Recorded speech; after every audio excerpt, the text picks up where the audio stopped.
Assalamualaikum warahmatullahi wabarakatuh.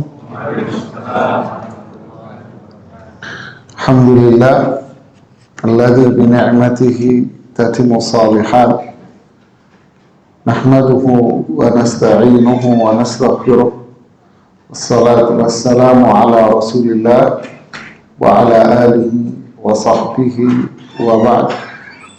Para jemaah sekalian, kita melanjutkan bahasan kita pada materi iman kepada hari akhir,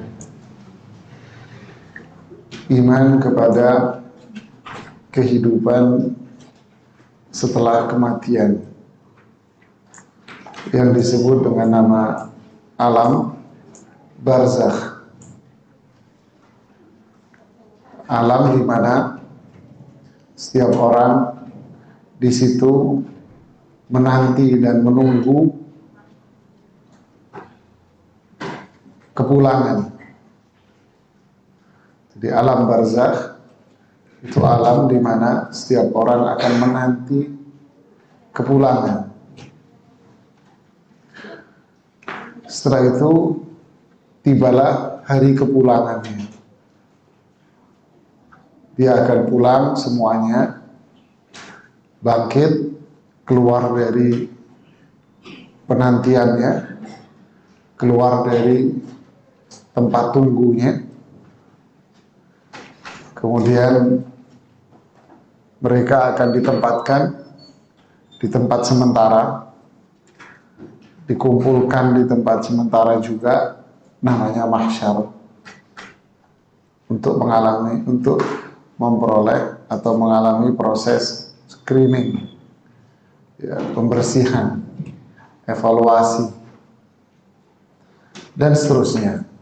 Itulah yang disebut dengan nama hari akhir, karena memang itu akhir dari perjalanan manusia, imma ila na'imin au ila adab. Apakah perjalanannya itu kepada kenikmatan atau perjalanan akhirnya kepada azab yang abadi, nikmat abadi atau azab yang abadi.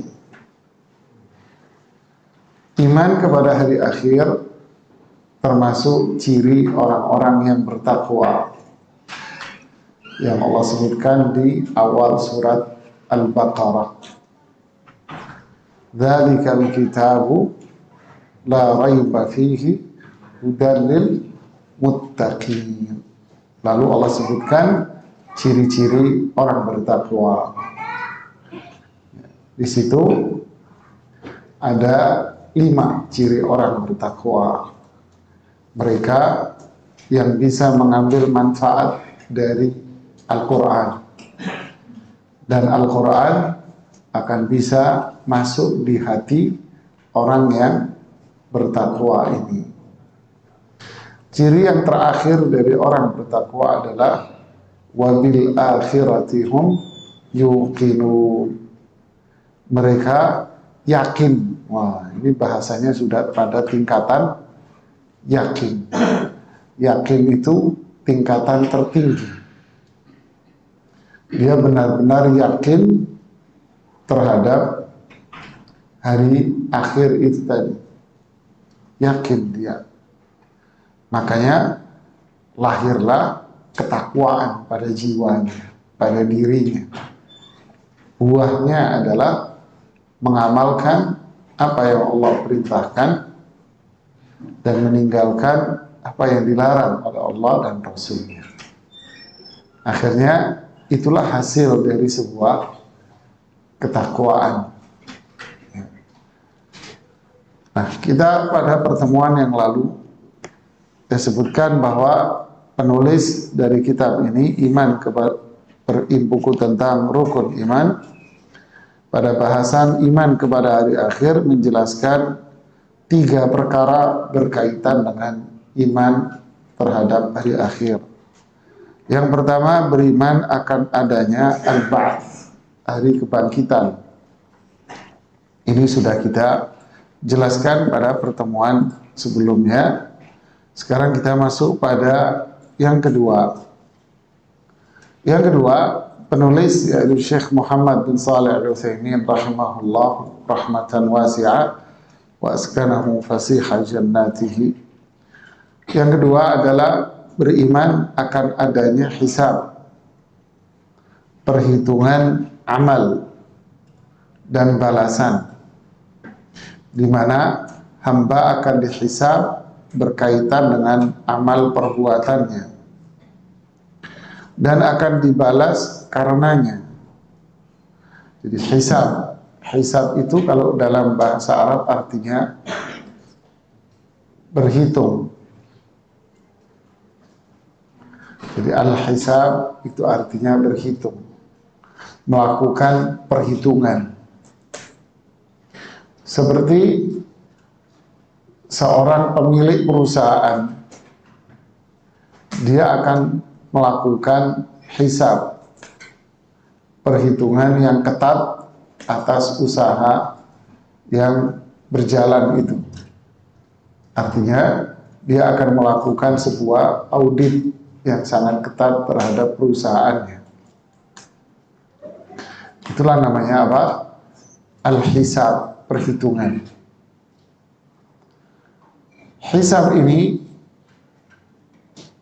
terjadi bagi orang yang beriman, akan terjadi di dunia juga, yang dikenal dengan istilah muhasabah.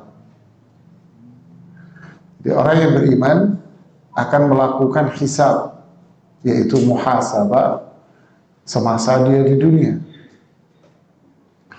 Dia akan membuat perhitungan, penilaian, atau bahasa umum suka dikatakan introspeksi.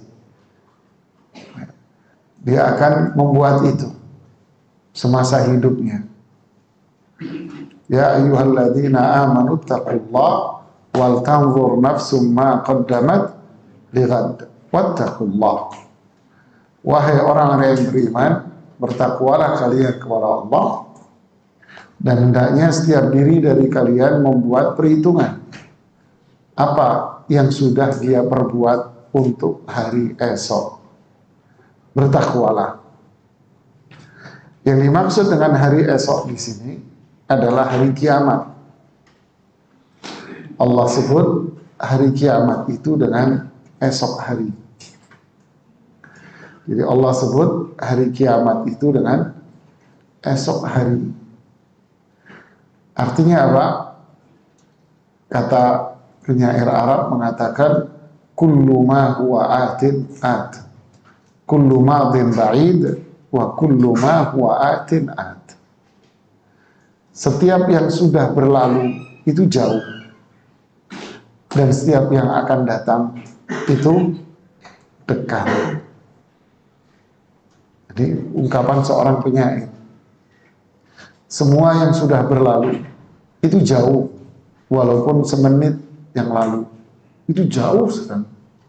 Kenapa? Karena kita tidak bisa memutar ulang kembali. Tapi semua yang akan datang, semua yang akan datang yang belum terjadi itu dekat.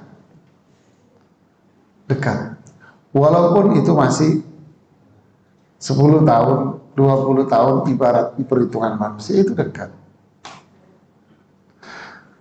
Makanya Allah sebut hari kiamat itu besok. Kematian itu juga kiamat. Kiamat kecil. Kiamat besarnya ya hilangnya alam semesta ini. Allah sebut itu besok, dekat terjadi. Makanya apa? Lakukanlah perhitungan atas amal kalian. Apakah yang sudah saya lakukan itu yang kemarin sudah sesuai dengan apa yang diinginkan, diridhoi sama Allah, atau belum? Kalau belum, nextnya, berikutnya, maka apa yang harus saya lakukan? Itulah namanya apa? Hisab. Apakah saya duduk di sini sudah karena Allah? Apakah saya duduk ini benar-benar mendapatkan manfaat ilmu dunia dan akhirat? Apakah saya makan ini karena Allah? Apakah saya minum karena Allah? Coba lakukanlah introspeksi ini. Hasibu anfusakum qabla an tuhasabu. Wazinu qabla an tuzanu. Hisablah diri kalian sebelum kalian dihisab nanti di akhirat. Timbanglah amal kalian sebelum kalian nanti ditimbang nanti sama Allah. Karena menghisab hari ini jauh lebih ringan daripada hisab di akhirat nanti. Karena kalau hisab hari ini kita masih bisa memperbaiki untuk esok. Tapi kalau sudah di akhirat tidak ada cerita perbaikan lagi. Itu namanya hisab. Hisab di dunia. Introspeksi diri, mengevaluasi diri, apakah kita sudah menjadi hamba Allah yang bertakwa, hamba Allah yang ikhlas, hamba Allah yang berjalan di atas tuntunan Allah dan Rasulullah SAW, atau belum? Hisab. Hisab di akhirat itu berat. Makanya para ulama salaf mengatakan orang yang hisab di dunia pasti di akhiratnya hisabnya ringan. Yang rajin hisab di dunia berarti hisabnya dia di akhirat nanti ringan. Nah, inilah makna al-hisab. Berarti hisab di akhirat adalah perhitungan amal. Allah akan menghisab semuanya. Apa yang sudah kita perbuat. Kita lihat dalil-dalil yang disajikan oleh penulis. Pertama di surat Al-Ghasyiyah pada ayat 25-26. Inna ilaina iyabahum thumma inna alaina hisabahum. Inna ilaina, sesungguhnya ilaina, kepada kami kalian itu pulang. Iyabahum, al-iyab itu kembali pulang. Ilaina, kepada kami. Lihatlah, inilah akhirat. Kalian itu akan pulang kepada kami. Ini dalam nih maknanya. Kalian mau pulang loh ya. Kalau seorang perantau,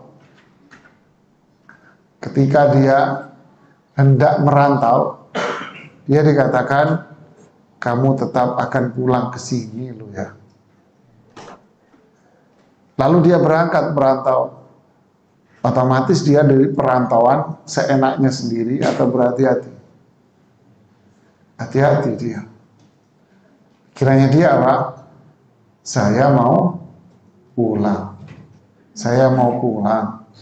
Jadi kalau saya pulang, saya harus bawa bekal yang banyak. Lihatlah. Inna ilaina iyabahum. Kalian ini mau pulang. Jangan tergiur dengan tempat di mana kalian itu berada. Jangan tergiur di situ. Karena di sana itu banyak godaannya. Jangan terjebak dengan di situ. Kalian itu mau pulang. Subhanallah, ini kalimat dalam ini. Dan menunjukkan bahwa hari akhir itu memang ada. Hari akhir itu ada. Dan terjadi memang. Makanya selanjutnya tsumma inna alaina, pakai menggunakan ala. Huruf ala menunjukkan makna tanggung jawab. Hisab, hisabahum, urusan hisab mereka alaina, tanggung jawab kami, kata Allah, tanggung jawab saya. Maksudnya apa? Kalian akan pulang, nanti di kepulangan itu saya hisab kamu. Artinya apa? Saya akan bikin perhitungan atas apa yang telah kalian perbuat. Ibarat si fulan dikasih modal usaha, lalu si pemilik modal bilang apa? Nanti kamu datang ke saya ya, kamu nggak bisa kabur, kalian pasti akan datang ke saya. Kalau kamu datang ke saya, kita bikin perhitungan. Makanya kata Imam Ibnu Qayyim di Madarijus Salikin, orang yang beriman itu akan membuat introspeksi terhadap dirinya lebih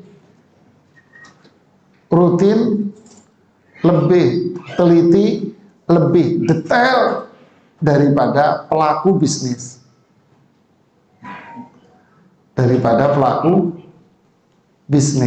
terhadap partner usahanya.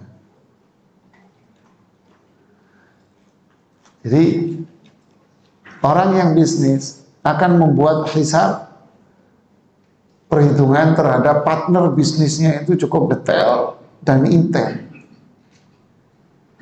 Orang beriman harusnya membuat perhitungan itu lebih teliti lagi, lebih detail lagi, lebih rajin lagi terhadap urusan duniawi dan harta.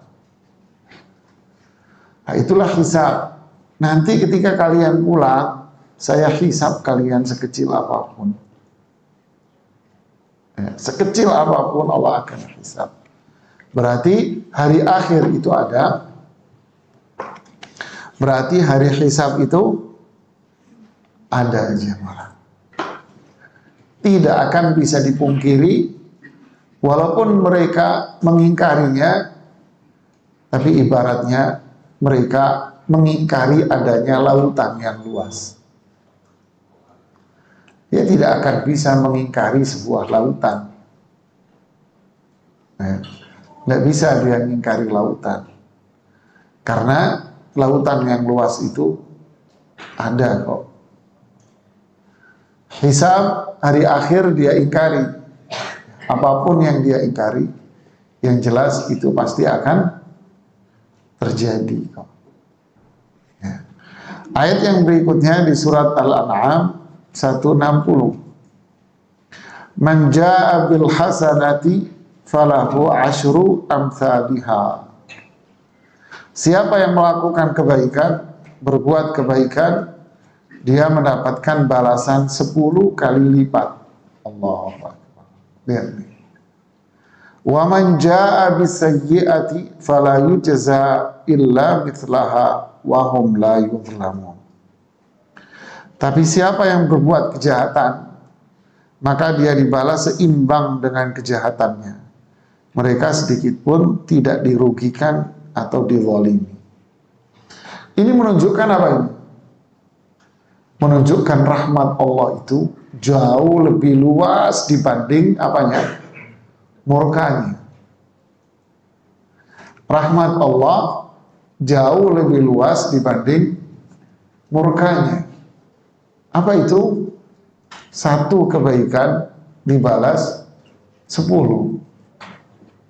Bahkan bisa dibalas berlipat-lipat ganda. Hanya Allah yang tahu berapa itu kelipatannya. Tapi kejahatan dibalas semisal. Jadi rahmat Allah itu taghlibu ghadabi. Inna rahmati taghlibu ghadabi. Rahmatku itu mengalahkan murka. Ini luar biasa jemaah. Orang yang beriman, bertakwa, berbuat satu kebaikan, balasannya selangit, sejagat, 10 kali lipat dari itu. Subhanallah. Inilah rahmat Allah, kasih sayang Allah kepada hambanya. Jadi di akhirat nanti, kalau ada di lembaran-lembaran orang beriman itu catatan-catatan amalnya, ada kebaikan, maka Allah lipat gandakan pahalanya. Allah lipat gandakan pahalanya. Satu kebaikan 10. Bahkan kayak disebutkan dalam sebuah hadis, alhamdulillah tamla'ul mizan wa subhanallah walhamdulillah tamla'ani atau tamla'u ma baina samawati wal ardh. Membaca zikir alhamdulillah itu pahalanya sangat besar hingga memberatkan timbangan pelakunya di akhirat. Bayangin. Kalau membaca subhanallah walhamdulillah, maka pahalanya bisa memenuhi langit dan bumi. Ya Allah. Apa itu 10 kali lipat? Lebih jemaah. Jadi membaca alhamdulillah, zikir alhamdulillah, itu pahalanya banyak sekali, bisa memberatkan timbangan. Zikir subhanallah walhamdulillah wa la ilaha illallah wallahu akbar lebih baik dari matahari yang terbit dari timur. Pahalanya sebesar buih di lautan. Jadi luar biasa orang beriman ini kalau pahala. Jadi makanya dari sini apa? Rasulullah SAW membuat kaidah la tahqiranna minal ma'rufi syai'a. Kalian jangan menyepelekan kebaikan walaupun hanya sedikit, secuil yang kamu lakukan. Tidak. Jangan disepelekan. Manusia bisa memandang itu sepele, tapi di mata Allah tidak. Ya, ini luar biasa. Ra'aitu rajulan, kata Rasulullah SAW, saya melihat seorang laki-laki di surga. Dia memasuki surga karena dia dahulu pernah memotong ranting pohon yang menjorok ke jalanan, dan itu mengganggu para pengguna jalan. Masya Allah.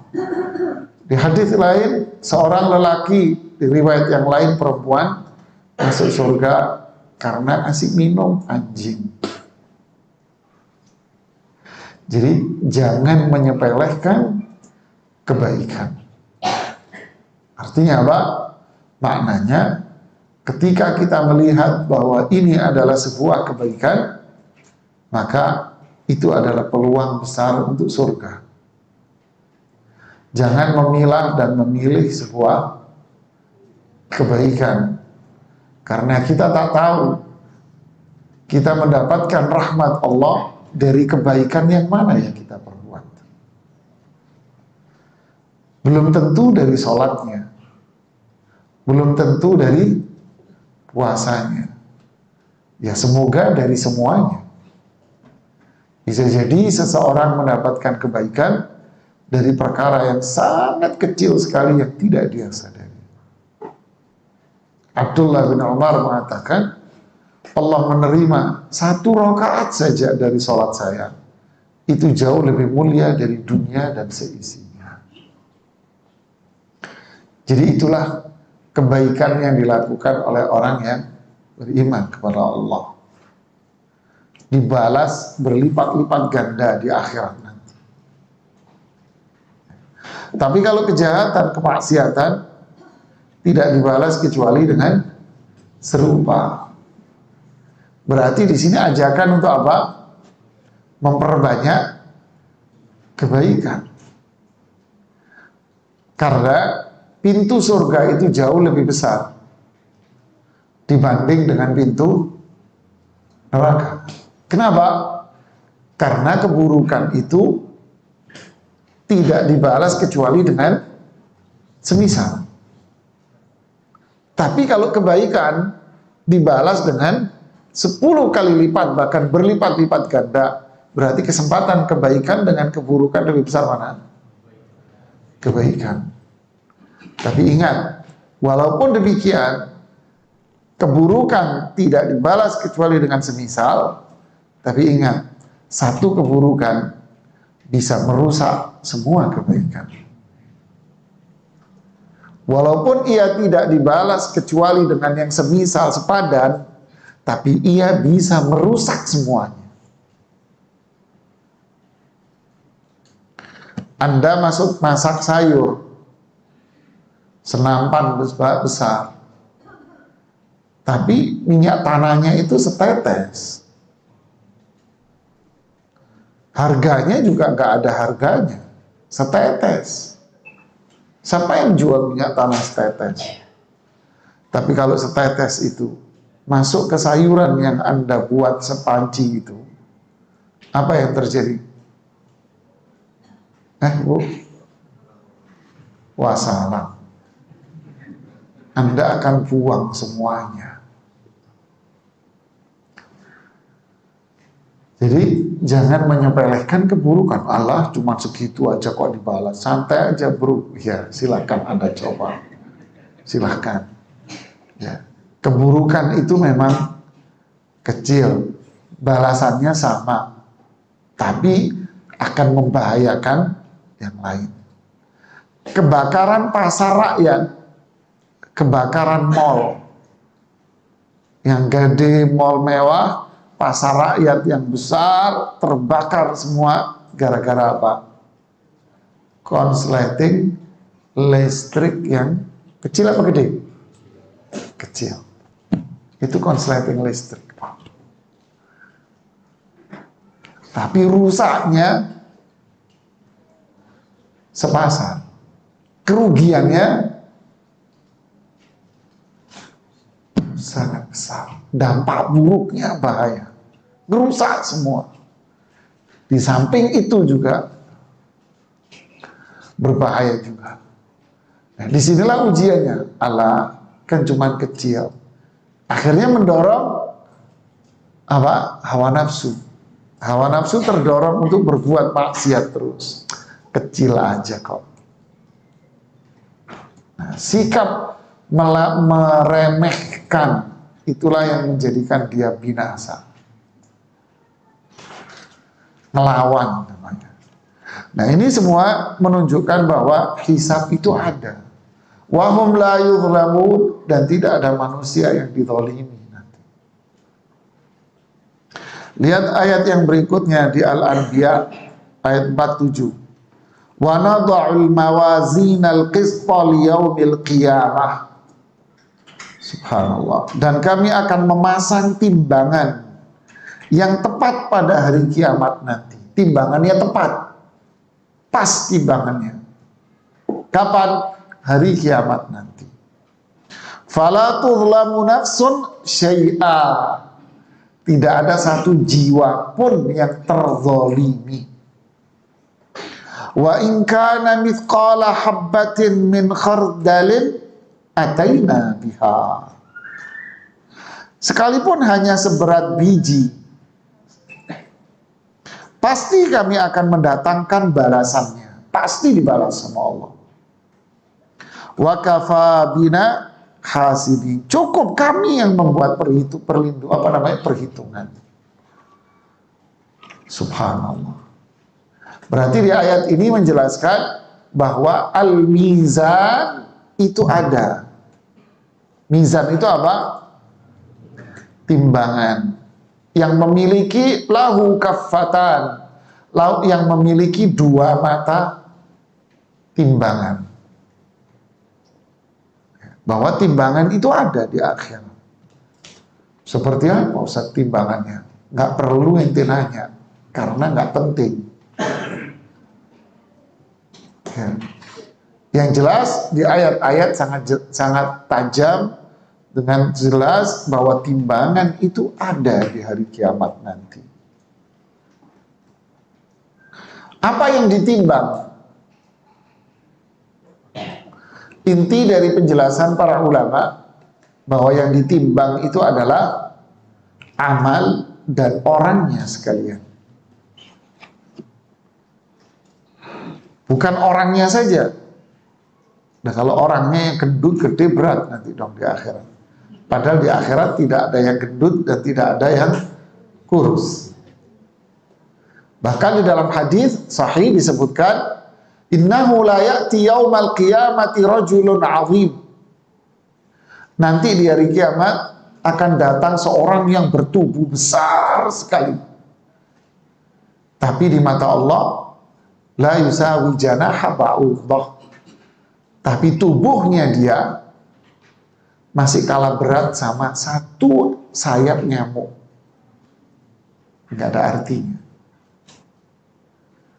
Tapi ketika Rasulullah SAW bicara tentang betisnya Abdullah bin Mas'ud, di mana tubuhnya kurus, kecil, pendek, Rasulullah SAW mengatakan bahwa betisnya Abdullah bin Mas'ud itu lebih berat daripada gunung Uhud ini. Jadi amal seseorang lah. Makanya para ulama salaf mengatakan amal dan orangnya yang ditimbang. Berarti inna akramakum indallahi taqum. Manusia yang paling mulia siapa? Bertakwa. Manusia yang paling takwa. Jadi yang ditimbang amal dan ya orangnya. Nah, proses timbang menimbang ini terjadi setelah hisab. Jadi ada hisab. Hisab ini antara amalan yang berkaitan dengan Allah, ibadah. Makanya disebut awal ma yuhasabu bihil 'abdu yaumal qiyamati shalah. Yang pertama kali dihisab di hari kiamat nanti adalah shalah. Kalau beres, kelar. Kalau nggak beres, panjang. Kalau panjang hisabnya, man husiba udzib, kata Rasulullah SAW, siapa yang hisabnya panjang lebar, berarti bakal diazab.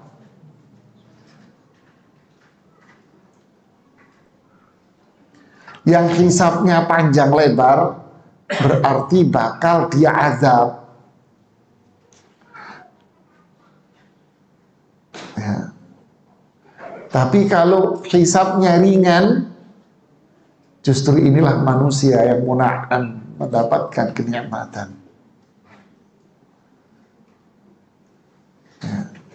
Makanya sering disebutkan di dalil, ayat, hadis dengan istilah hisaban yasira, hisab yang ringan.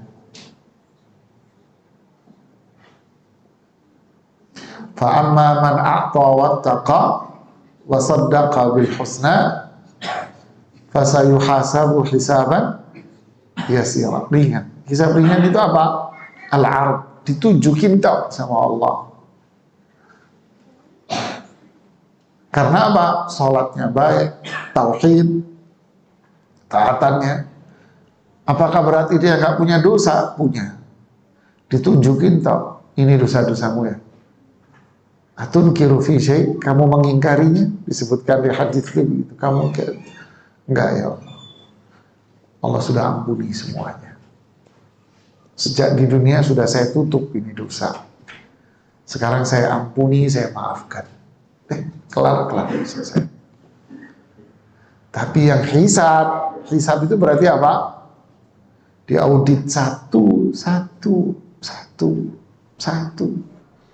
Sampai kata Rasulullah SAW mengomentari ayat, di ayat la tus'alunna yauma idzin 'anil na'im. Sungguh nikmat yang Allah berikan kepada kamu akan dihisab. Kemudian Rasulullah mengatakan air yang kamu minum, kurma yang kalian makan, itu akan dihisab oleh Allah. Dari mana kamu dapat air ini? Buat apa kamu minum air ini? dipreteli satu-satu sama Allah. Kalau sudah dipreteli satu-satu demi nikmat, satu kenikmatan dipreteli, habis dia diadab berarti. Makanya orang kaya itu masuk surga setelah 500 tahun orang miskin masuk surga dulu. Orang miskin yang beriman, bertakwa, bertauhid masuk surga, orang kaya belum. Kecuali sahabat ya. Orang kaya belum. Orang kaya yang beriman, belum. Kenapa? Itulah jadi hisab antara hamba dengan hak hamba dengan Allah. Ada yang disebut lagi qada, peradilan. Peradilan ini hak manusia dengan manusia. Bisa jadi dia hisab amal baiknya luar biasa ibadahnya. Tapi setelah masuk ke peradilan, sidang, ada tuntut menuntut. Atadruna manil muslim muflis, kamu tahu orang yang pailit bangkrut. Ini udah pahalanya memang udah banyak nih, sudah kamu sholat malam, puasa, zakat, ini sudah baik dia. Tapi masuk pada tahap peradilan, bonyok dia di situ. Datang si fulan menghadap Allah, ya Allah, dulu hak warisan saya nggak dikasih sama abang saya ini. Ya Allah, saya dulu dagang, dia serobot sama dia. Harta saya diambil sama dia. Ya Allah, saya pernah dimaki-maki sama dia. Saya pernah dijelek-jelekin sama dia. Ya Allah, saya pernah diribain sama dia. Saya pernah diribah sama dia. Saya pernah disebarluaskan aib dan keburukan saya sama dia ini dulu di komplek. Nah. Ya Allah, saya pernah dipukulin dulu sama dia. Lihat, waqad akhadha mala hadza wa syatama hadza wa daraba hadza. Dia hartanya pernah diambil, dimaki-maki, riba, dijelek-jelekin, dipukulin. Oh ya sudah, diambil pahalanya yang sudah jelas tadi itu, diambil kasih, nih ambil hak-hakan. Nih ambil, datang lagi fulan, datang lagi fulan. Makanya kata para ulama salaf, kalau ada orang yang mencaci maki Anda, berterima kasihlah sama dia. Karena dia telah memberikan hadiah paling besar terhadap Anda. Anda harus membalas kebaikan Anda. Kirimlah kebaikan sama dia, kirimi dia hadiah dia. Karena dia telah memberikan hadiah yang tak terhingga buat diri Anda. Angel jemaah. Angel. Ya kan? Tapi ini peradilan ini. Jadilah muflis, bangkrut, pailit.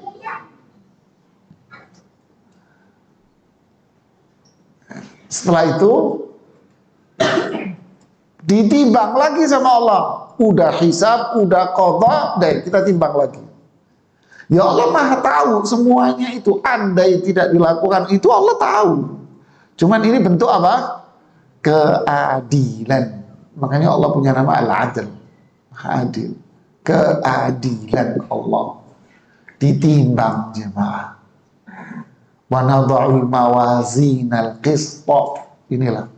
Itulah timbangan-timbangan akan diletakkan. Hasilnya apa? Hasilnya adalah faman thaqulat mawazinuhu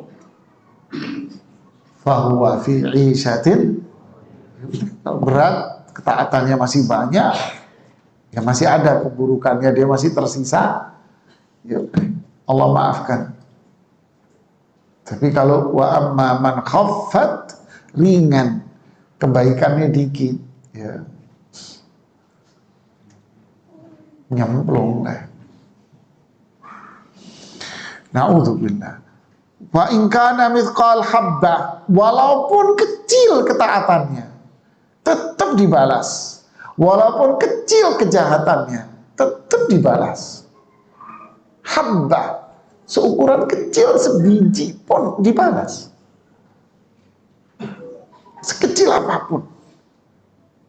Makanya fama ya'mal mithqala dzarrah, sekecil apapun kebaikan itu ada balasannya semua. Ada balasan semua. Inilah hari akhir, siapa? Jadi kita kalau melihat ini, aduh, nggak berani deh. Kayaknya orang yang nggak kenal ini, dablek semaunya dia. Subhanallah. Lihat hadis berikut ini, hadis Abdullah bin Umar. Ya Allah, ini apalagi ini serem nih jamaah ini. Ini lebih menyeramkan ya. Ini sangat-sangat menyeramkan. Innallaha yudnil mu'min. Sungguh Allah itu akan mendekati orang beriman. Ya Allah. Berarti satu demi satu orang itu akan apa? Berdekatan dengan Allah. Di hadis yang lain disebutkan apa?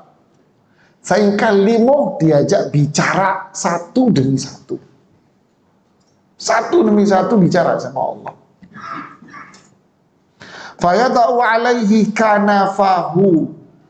Lalu dia meletakkan tirainya kepadanya dan menutupinya. Lihat, siapa ini? Orang beriman.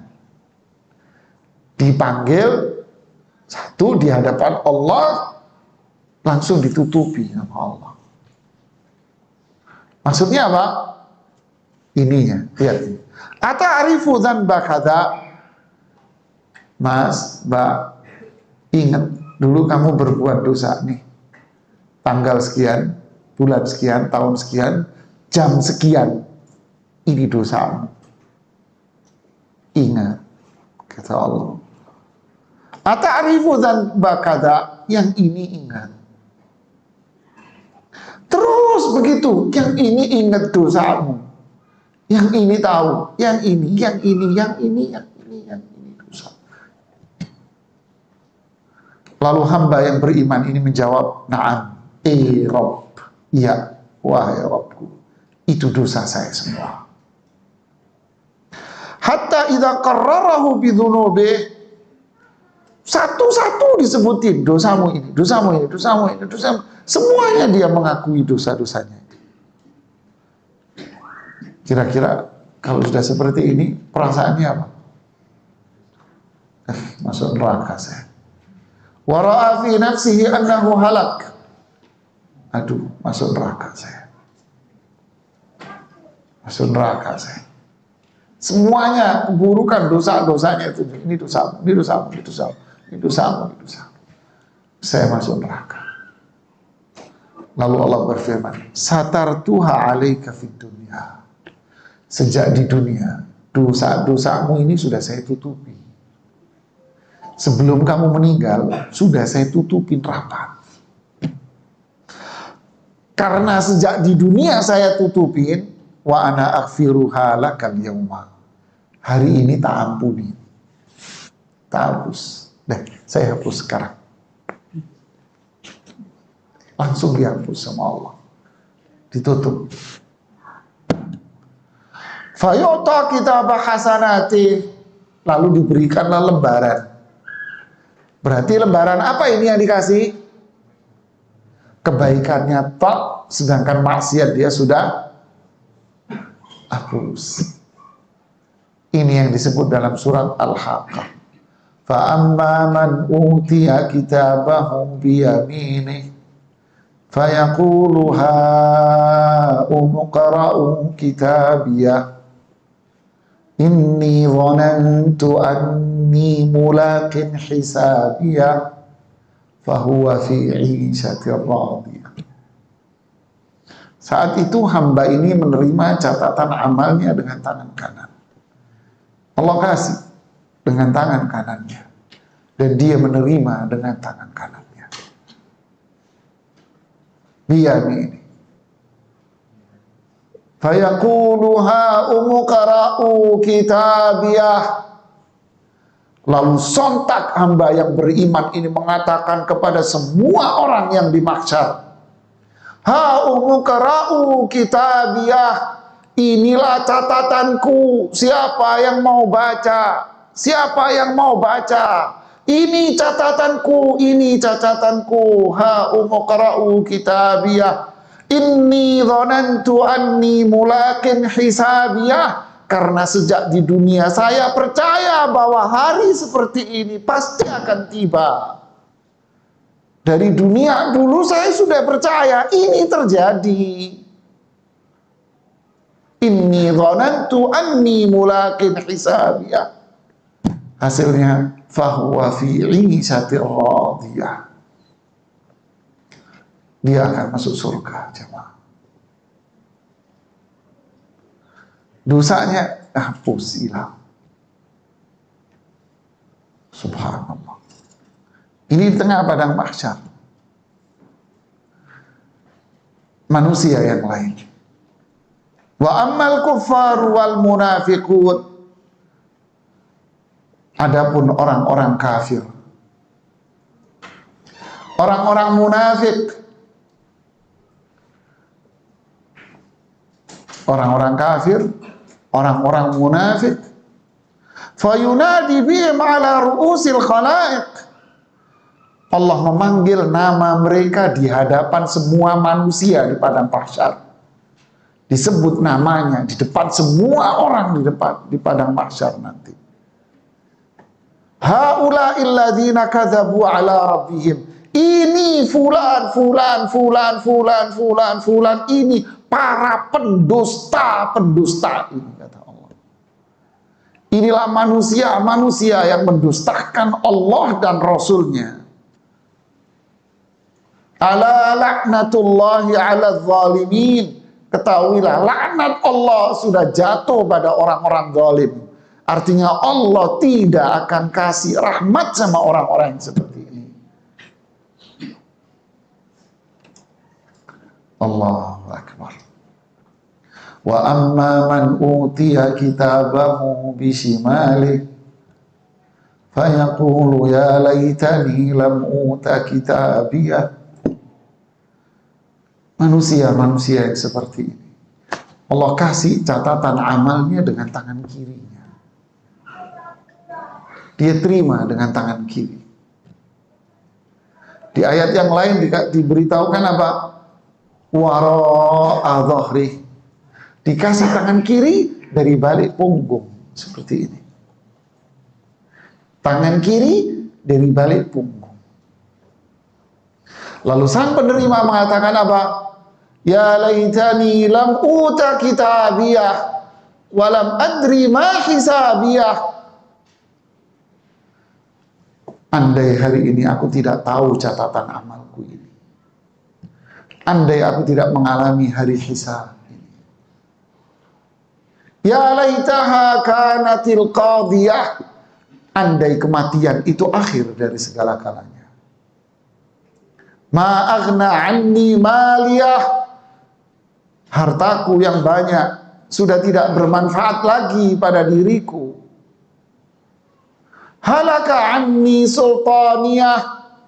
Kekuasaanku pun tak berharga lagi. Lalu Allah mengatakan kepada orang yang seperti ini, khudhuhu faghulluh. Wahai para malaikat, tangkaplah orang-orang yang seperti ini. Tangkap manusia-manusia yang seperti ini. Faghulluh, ikat orang-orang seperti ini.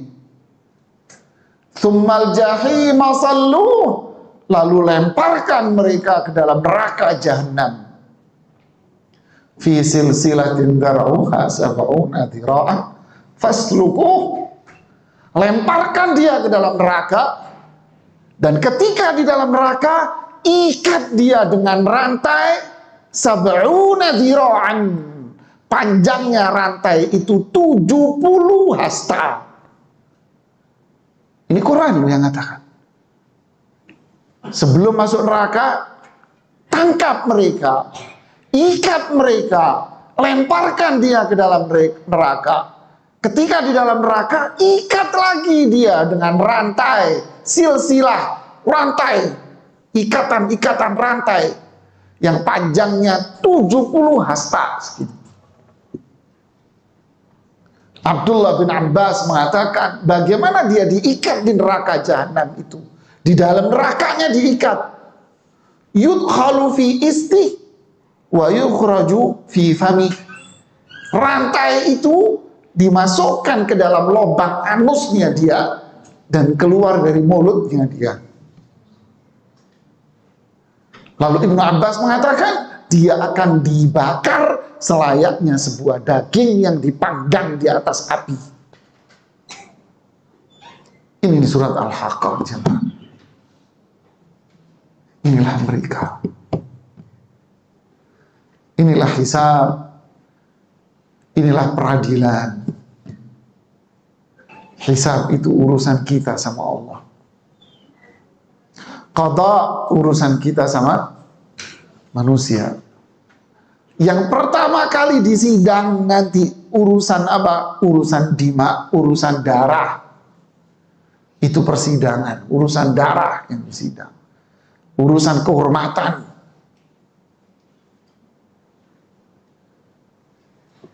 Inilah hisab qada, jemaah. Jadi kita kalau dimaki-maki orang memang berat ya. Berat kalau kita diam itu berat. Kita diam itu berat, jemaah. Karena setan mendorong kita untuk apa? Untuk membalas. Setan dorong balas. Kita greget untuk balas, jemaah. Padahal kemuliaan itu pada apa? Pada diam. Ya, kemuliaan itu pada diam. Mulia diam. Sudah, biarkan. Ya, terima kasih Anda ngasih pahala sama saya. Yang rajin ibadah ya. Inilah jemaah. Kafir, munafik. Kafir ini siapa? Innal ladzina kafaru min ahlil kitab wal musyrikin. Orang kafir itu siapa? Ahlul kitab, Yahudi, Nasrani, dan orang musyrik. Musyrik itu siapa? Musyrik itu mereka yang menyembah patung-patung. Dan siapapun yang berbuat syirik menyekutukan Allah.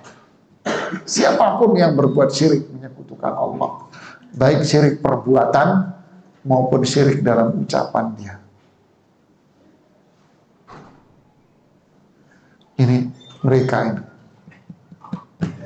Munafik, baik munafik berkaitan dengan hatinya dia. Munafik hati itu orang kafir sebetulnya. Cuman dia pura-pura jadi orang Islam. Tapi kalau munafik berkaitan dengan amal, hatinya dia iman sama Allah. Tapi perbuatannya, perbuatan kemunafikan.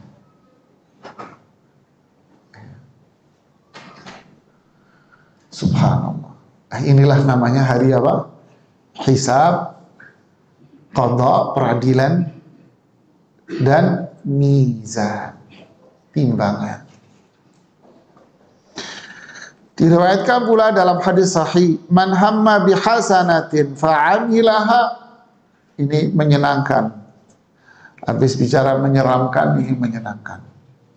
Man hamma bihasanatin fa'amilaha katabaha Allahu 'indahu 'ashra hasanatin ila 700 di'fin ila ad'afin katsira.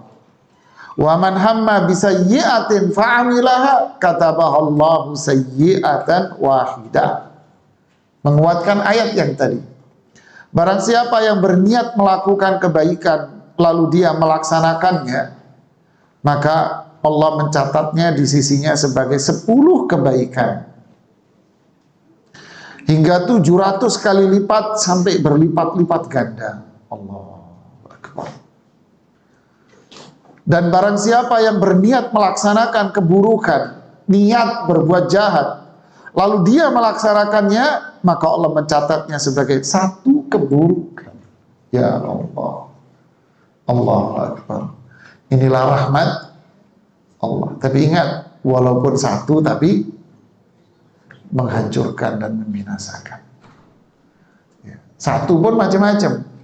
Ada satu kecil, ada satu sedang, ada satu seukuran gunung. Angin puting beliung itu satu. Satu kan anginnya? Satu. Puting beliung itu satu. Tapi yang dihancurkan sekampung, sekota. Syiriknya satu. Berbuat syirik itu satu. Dia bisa berdoa mengandung syirik. Berbuat syirik. Satu. Tapi menghancurkan semua amalnya. Sehingga manusia ketakutan dengan puting beliung. Yang sadar akan bahaya puting beliung. Itulah syirik, Pak. Ya. Membahayakan. Tidak diampuni sama Allah memang. Tapi hancur manusia dengan syirik. Allahu Akbar. Kemudian kaum muslimin telah sepakat untuk menetapkan adanya hisab dan balasan atas segala amal perbuatan. Dan ini merupakan konsekuensi dari hikmah, karena Allah telah menurunkan kitab-kitab suci, mengutus para rasul, mewajibkan kepada para hamba untuk menerima ajaran yang mereka bawa, dan mengamalkan apa yang wajib diamalkan, mewajibkan memerangi orang-orang yang membangkang kepadanya, menghalalkan darah mereka, anak-anak mereka, wanita, harta benda mereka. Seandainya tidak ada hisab dan balasan atas amal perbuatan, maka itu termasuk perbuatan sia-sia, yang mana Allah yang maha memiliki hikmah, maha suci dirinya, Allah telah mengisyaratkan kepada hal itu dalam firman-Nya. Jadi apa hikmah hisab? Ya itulah hikmah Allah mengutus para nabi dan rasul, menurunkan kitab suci. Para nabi dan rasul ini berdakwah. Rasulullah SAW menjelaskan kepada umatnya tentang haram, tentang halal, menjelaskan tentang keimanan, kekufuran, menjelaskan tentang ketaatan, kemaksiatan, menjelaskan tentang tauhid, tentang syirik, menjelaskan tentang petunjuknya, mana yang bid'ah, mana yang petunjuknya, dijelaskan semua itu oleh Allah, oleh Rasulullah SAW, dan mendorong manusia untuk melakukan itu, bahkan memerangi mereka yang membangkangnya, menentang mereka yang membangkangnya. Kenapa? Karena hisab, hati-hati. Berarti ini semua bentuk sayang. Nanti hisab itu berat. Karena ada hisab.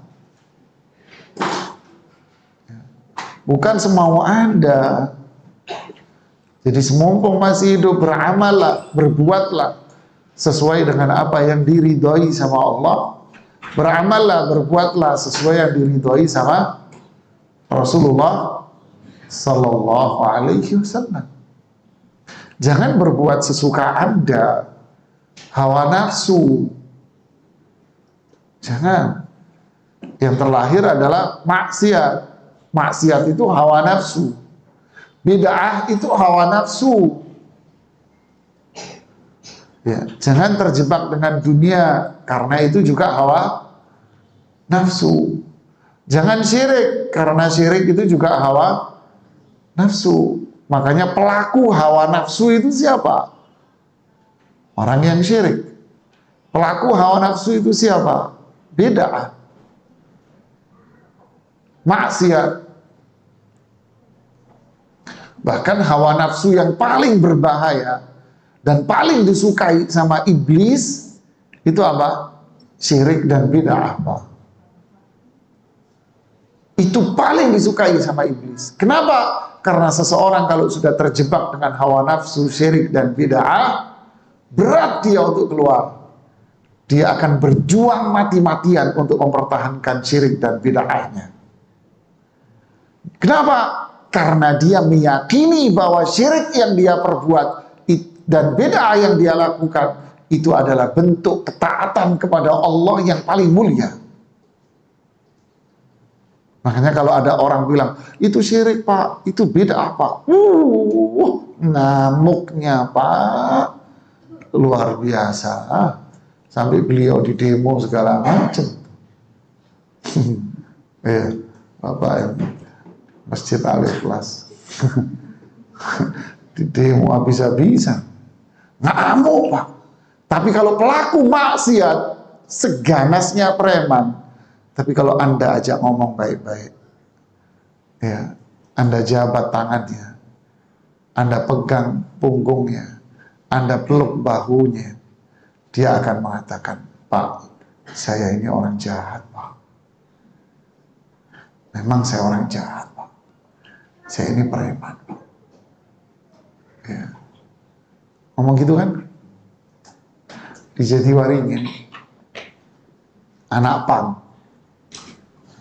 ya, anak pang itu, terus tatunya kemana-mana, berdiri di depan Indomaret. Saya panggil, Mas, sini Mas. Punya keluarga, Mas. Saya pegang bahunya. Punya keluarga, punya. Mas, badanmu begini gimana? Ini nggak umum manusia.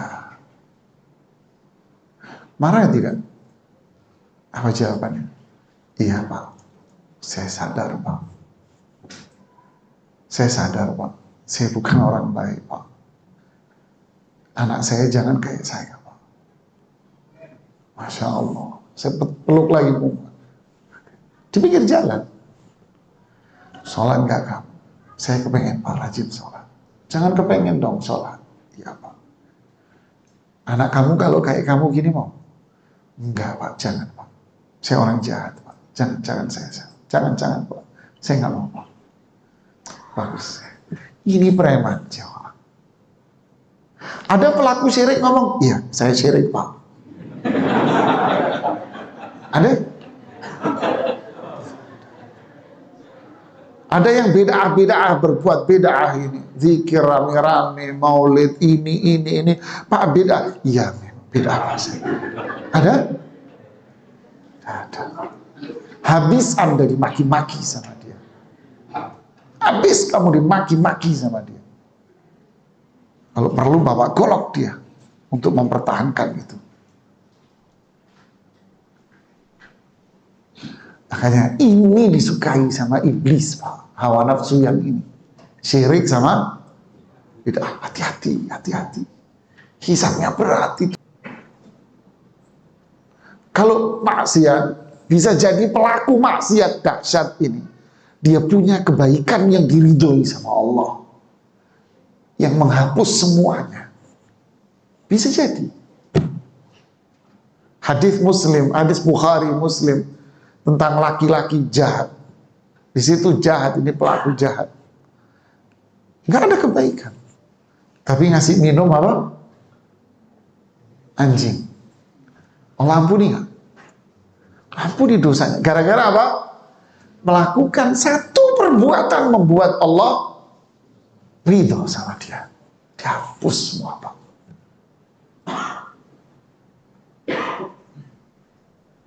Luar biasa. Tapi pelaku syirik dan bid'ah nggak ada. Syirik tidak akan diampuni sama Allah. Kekal di neraka. Kalau dia tidak bertaubat. Bid'ah, dhalal, dia kesesatan. So, neraka dia. Karena orang bid'ah saat menuduh Rasulullah SAW khianat itu. Seakan-akan yang ngerti agama itu dia. Seakan-akan dia yang paham tentang ibadah yang baik. Inilah hisab, inilah di akhir jamaah. Wallahu musta'an. Yang ketiga di sini bicara tentang surga dan neraka jemaah. Ini serem lagi ini. Jadi surga itu ada dan neraka itu ada jemaah. Menggambarkan dahsyatnya azab neraka. Inna ahwana ahlin nari azaban. Azab neraka yang paling ringan, yang paling ringan sudah. Paling ringannya azab neraka. Apa itu? Api neraka itu cuma di telapak kakinya doang. Itu azab neraka paling ringan. Api neraka di telapaknya dia. Tapi apa yang terjadi? Nazza'atan lisyawa tad'u man adbara wa tawalla fajama'a fa'aw'a. Dia akan mampu mencabut tempurung otaknya dia, yang membuat otak dia mendidih. Dia akan mencabut lapisan putih antara kulit dengan daging. Itu syawah. Kita kalau kesayat pisau kecil, kelihatan warna apa? Putih. Itu namanya syawah. Makan kurma, Anda kopek, antara daging kurma dengan biji ada apa? Itu namanya lapisan, selaput. Syawah. Yang dicabut, yang melupas syawahnya, ya berarti kulit sama dagingnya hancur jemaah. Itu azab neraka yang paling ringan. Ya Allah.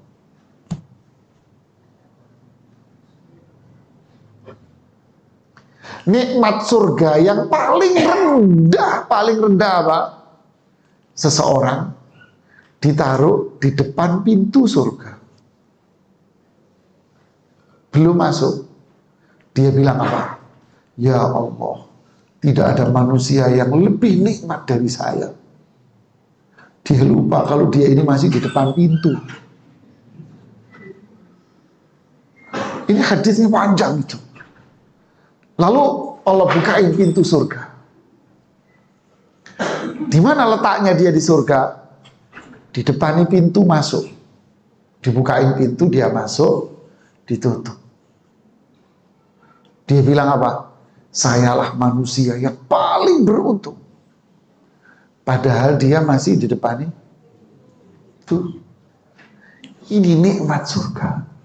Lalu Allah bilang apa? Kamu akan mendapatkan 10 kali lipat dari itu, bahkan 10 kali lipatnya lagi, 10 kali lipatnya lagi kamu akan dapat. Berarti 1000 kali lipat kamu. Bagaimana dengan yang surga? Masuk ke dalam, tingkatan yang paling tinggi. Ya Allah.